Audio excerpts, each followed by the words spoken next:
Okay, in today's procedure, I will now be creating the first ever $13 universal ice, water, hell, whatever you want, cooling solution. Okay, so far in the progression system, we've managed to coat the back with the protective material. Ladies and gentlemen, but this is what we do. The real important part of the procedure. Look at that. We'll let that dry and we'll be back. We've managed to coat the first process with the protective material, and as you can see, I've surrounded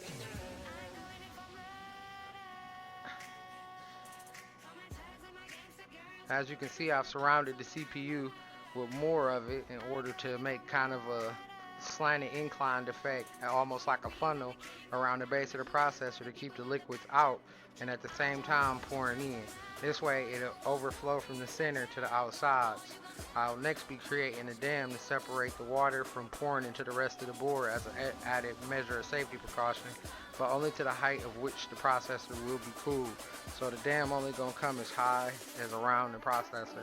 And then I'll do the second one the same way. This breakthrough, this take cooling to a whole new level for real.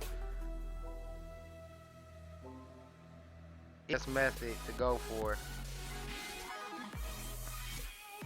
You know, to get like a solid coat across all of the chips. In them tough situations, I'm gonna grab a little bit of alcohol.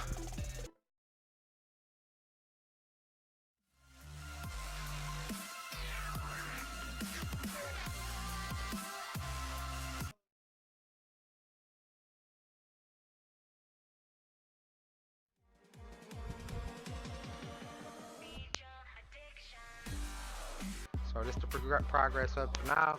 Just wanted to share a little bit about what was happening, what's been accomplished, and what's next. So on we go. I heard it beep, but it didn't power up. It ain't giving me nothing on the display. Let me check my connections on my monitor.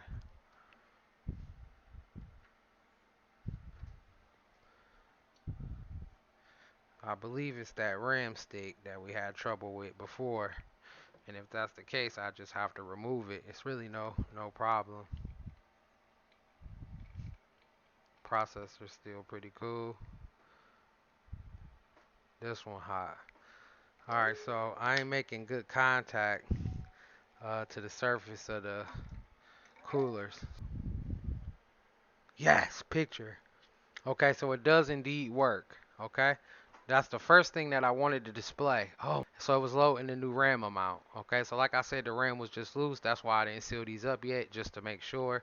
Alright, I had to unplug it due to me knowing that these aren't properly making contact.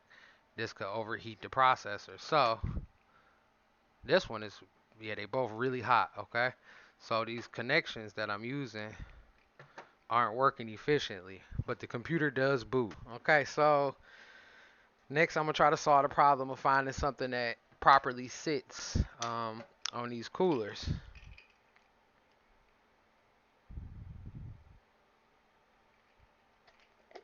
You know, you know what they say. Sometimes you gotta just go all in. So as an experiment, you know, for YouTube, because I know everybody gotta be wondering if this idea is legitimately a good idea. So we gonna do something you never seen anyone do. That's right. We're gonna put an ice cube. We're gonna put an ice cube right in this thing, okay? So for the first time ever, you see ice, literal ice as my cooler. We're gonna use ice. I need something to hold that ice in place. Alright, let's just hope it stay like that.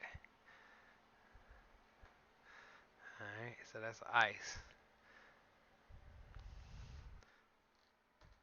Oh my god. And we finna turn it on like that. We're gonna turn it on like this. We're gonna fire up the computer with two icicles. Two ice cubes. Okay, now booting the computer with 2 ice cubes. Alright, I'm gonna need a paper towel or something to get this up after it do what it do.